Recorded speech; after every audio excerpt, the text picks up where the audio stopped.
AEW Full Gear has officially wrapped up. I'm going to be going over everything that has happened on the card. This show overall, very suspect. I'm just going to be honest. This show is very suspect, but I'm just going to go ahead and jump right into the review. We start off with the four-way tag team match for the AEW tag team titles between Private Party, the Outrunners, the Acclaim, and House of Black.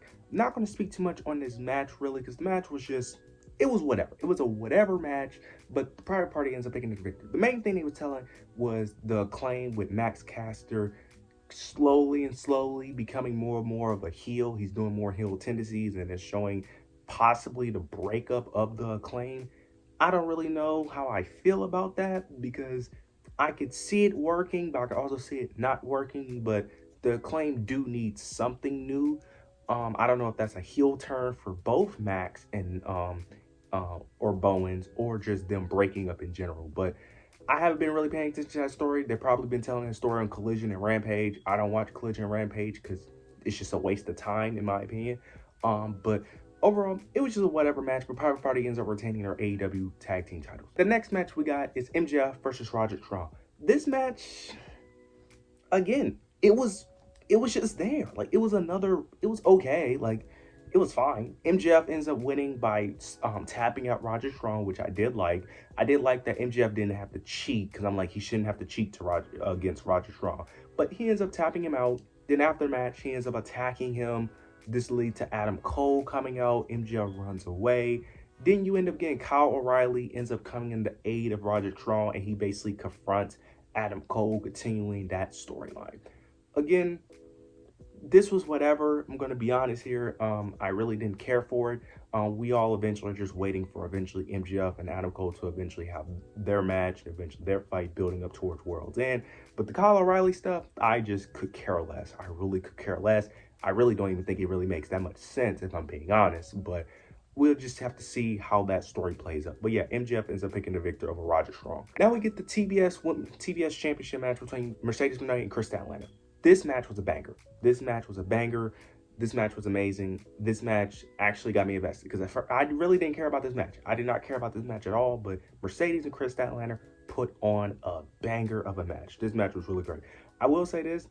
I was a little confused by the ending to a degree because the ending was a bit anticlimactic. Because towards the end, it was a moment where Chris Statlander was gonna do her finisher, but then Mercedes ended up like throwing her on the top, throwing her in the middle rope, and then out of nowhere she ends up hitting. I forgot what move she ends up hitting, but she ends up hitting a move and then picking the victory. She didn't hit her finisher to win the match, if I'm not mistaken. I may be misremembering, but towards the end, I felt like it was a bit anticlimactic. But overall, the match was great. This was a really great match. She won cleanly, by the way. She did win because Chris Statlander had an injury ankle. So I don't know if they're going to continue the story with her being injured and they use that as an excuse, which I don't think they should. But they probably will do that angle. We don't know. But they end up using an injury angle to protect Chris Statlander. Mercedes into picking the victory, retaining her TBS championship. But this match was a banger. This was arguably the best match on the show, to be honest. So, yeah. But we'll have to see what's next for Chris Statlander, but Mercedes Moné is still your TBS champion. Now we have Jay White versus Hangman Adam Page. This match right here kind of disappointed me a bit. It kind of disappointed me a bit, even though I kind of knew how this match was going to play out. They end up playing the injury angle for both wrestlers, which is what I kind of think ruined this match for me. It was fine. It was good. I just felt like it could have been better if they didn't play the injury angle, but to be fair, towards the build-up of this match, they've been playing the injury angle for both wrestlers, so it makes sense for them both to have injured legs in this match, but I kind of feel like that kind of ruined the momentum of this match, in my opinion. But I did like the ending. I did like the ending of how they executed this, because it was a moment where Hangman goes for the buckshot lariat, Jay White reverses it, but then I think he tries to go for the Blade Runner. Hangman reverses that into an ankle lock, which allows Jay White to reverse the ankle lock into a Blade Runner, which I thought was really cool. I thought the ending sequence was great. Jay White did end up picking up the victory, which somewhat surprised me a bit. I thought Hangman was going to pick up the victory, but Jay White ends up picking up the victory. But then after the match, you end up getting Jay White celebrating. He goes to the outside. Then Hangman Page ends up attacking Jay White after the match. So I don't know. So it looks like they're going to continue this feud, which is a bit iffy because Jay White has had Adam Page's number. That's the story they've been telling of Jay White constantly beating Adam Page and Adam Page can't beat him. That's the story they've been telling. I don't understand why would you continue this feud, because it kind of feels like this feud should be over. Because if I'm not mistaken, this is like the second or third time Jay White beat Adam Page in like recent weeks, if I'm not mistaken. So it's like, I don't know how you could drag this story, especially due to what happened in the main event.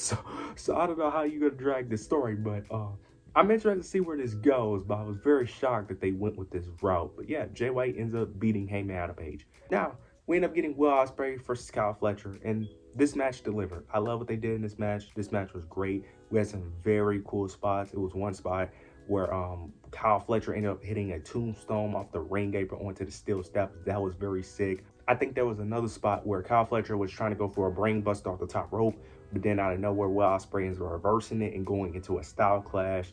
That was a very cool spot as well. This match was great. This match was really good. I really enjoyed what they did here. This was really good.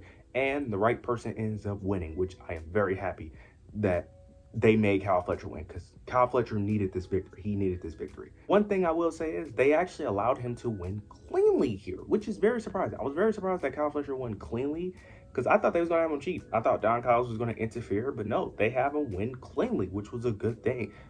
He ended up winning cleanly. He walked out the ring. Mark Davis did come out to, assist or to come to the aid of not Kyle Fletcher, Will Ospreay.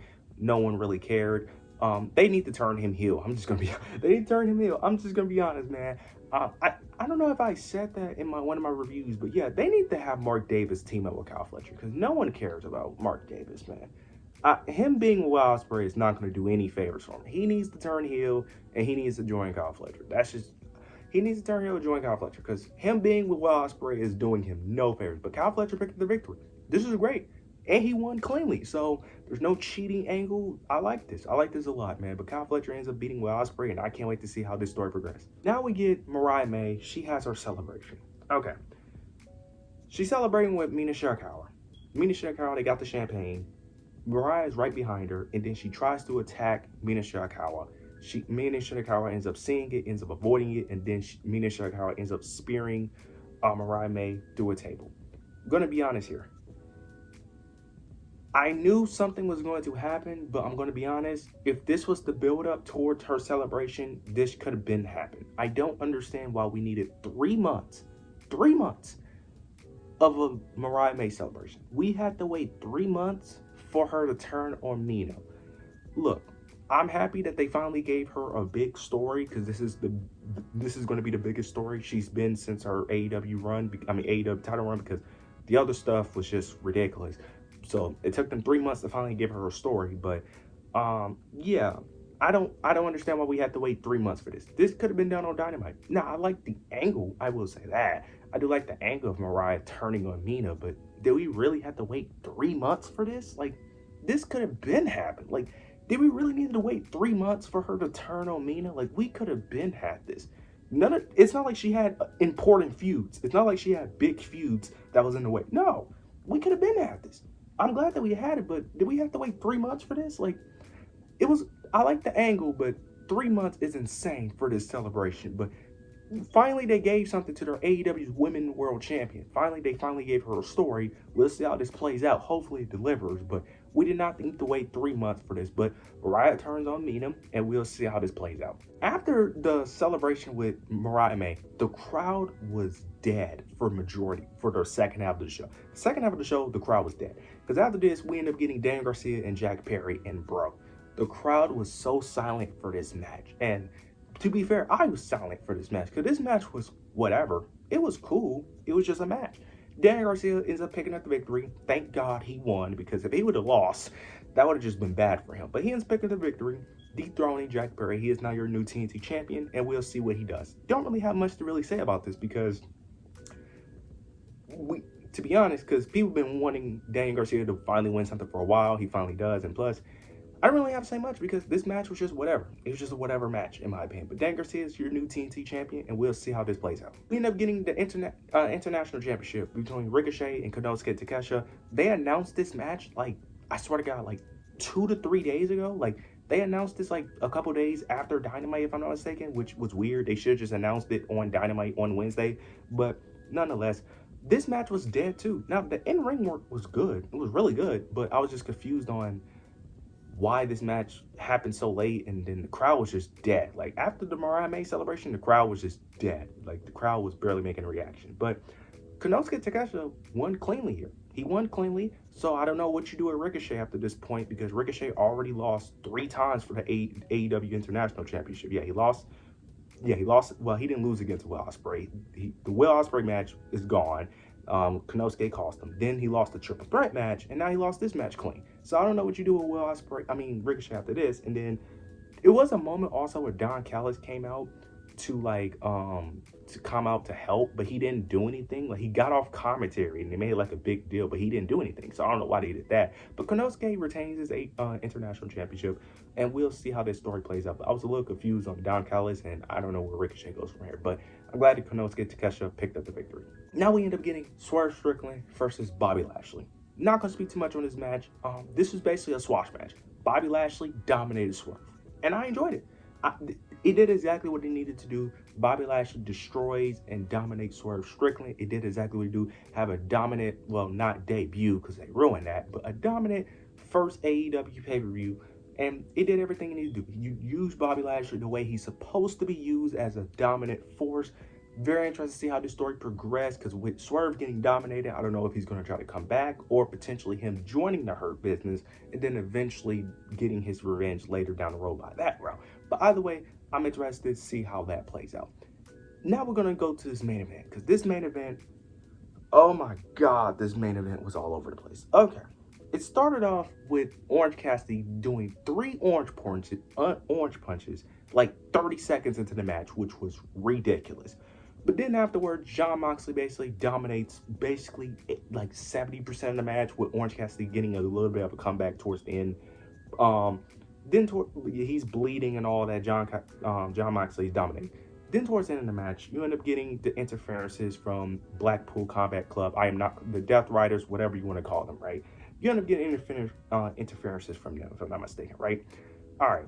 As they about to interfere, then you get the conglomeration. They end up coming out, and then you end up having Mina Shirakawa being the final one standing because the ref is distracted. Mina Shafir. I don't know why I always confuse their names. Mina Shafir is in the ring with the briefcase with the AEW title. Orange Cassidy ends up getting I almost forgot this even happened. Willow Nightingale comes out. Yeah, she comes out, makes her return, attacks Mina Shafir, which allows the briefcase to be in the ring, which allows Orange Cassidy to pick up the briefcase and hit Jon Moxley with it. I ain't gonna lie, when he went for that pinfall, I thought he was actually gonna win. I thought he was actually going to pick up the victory, but Jon Moxley ends up kicking out. This allowed Wheeler Yuta to come out, attack Orange Cassidy, which allowed Jon Moxley to pick up the victory. After this match, you end up getting Wheeler Yuta and Jon Moxley. They get some type of chemicals or whatever poured on Orange Cassidy, right? They poured on Orange Cassidy. As they're attacking, you end up getting Hangman Adam Page comes out for whatever reason. He attacks Wheeler Yuta, but then he just has this weird stare down with Jon Moxley. I don't understand. Why did he come out, attack Yuta, but then attack Moxley? Does he want the world championship now? And he's a heel, so I don't understand how you have a heel dynamic, but whatever. Then you end up getting Christian Cage comes out. He ends up hitting his finisher. Hangman Adam Page has the contract, and they're fighting over the contract, and then Hangman finally gives it to him. Then you end up teasing Christian eventually cashing in, but then Jay White comes out, attacks him. Then you get Claudio and Pac attack Jay White, then they escape. Then as they're escaping, you see their vehicle, then you see a car rams the vehicle, wonder who it is, and it's Darby Allin who's in that vehicle who rammed the car. The Death Riders need to escape, and they end up stealing someone else's vehicle. This main event was all over the place, made no sense whatsoever. I am so confused. Okay, number one, why did Hangman come out? That made no sense at all, because he immediately attacked Yuta, but then attacked Moxley. That doesn't make sense, because why did he attack Yuta so quickly but was reluctant to attack Moxley? Like, it's like he came out there and just decided to just get rid of his game plan. Like, it was confusing. That didn't make sense. Then you have Christian Cage. Now, it makes sense for Christian Cage to be out there to a degree, because he has the contract. It makes sense for him to cash in. The issue I have is then Jay White. I thought that beef was over, because isn't Christian Cage feuding with Hook? So why is he... Like, that makes no sense. It would have made more sense if Hook came out and attacked Christian, because I thought that was the new feud. Then you end up getting, out of nowhere, Darby Allin coming out. Yes, I understand Darby Allin's been feuding with the Death Riders. I get that. But this push of Darby Allin, even though I would love for him to get pushed, the issue I'm having is he just lost to Claudio. So you're pushing him. It seems like he may be the next opponent, but he just lost to Claudio. So I don't know what they're doing with Darby, because if you're going to have him lose to Claudio, he shouldn't be in this, because if you're going to have him lose to Claudio, what's the point of having him face John Moxley? This main event was all over the place. The show itself was okay. Like, it was fine. Like, it's something I wouldn't rewatch. I'm going to be honest, you could have just watched the highlights. Watching 3 hours of this pay-per-view just wasn't worth it. Mainly because a lot of it was just no story, it was just no story with majority of these matches. But you guys let me know your opinions down below. Make sure to like, comment, subscribe. But yeah, that's it.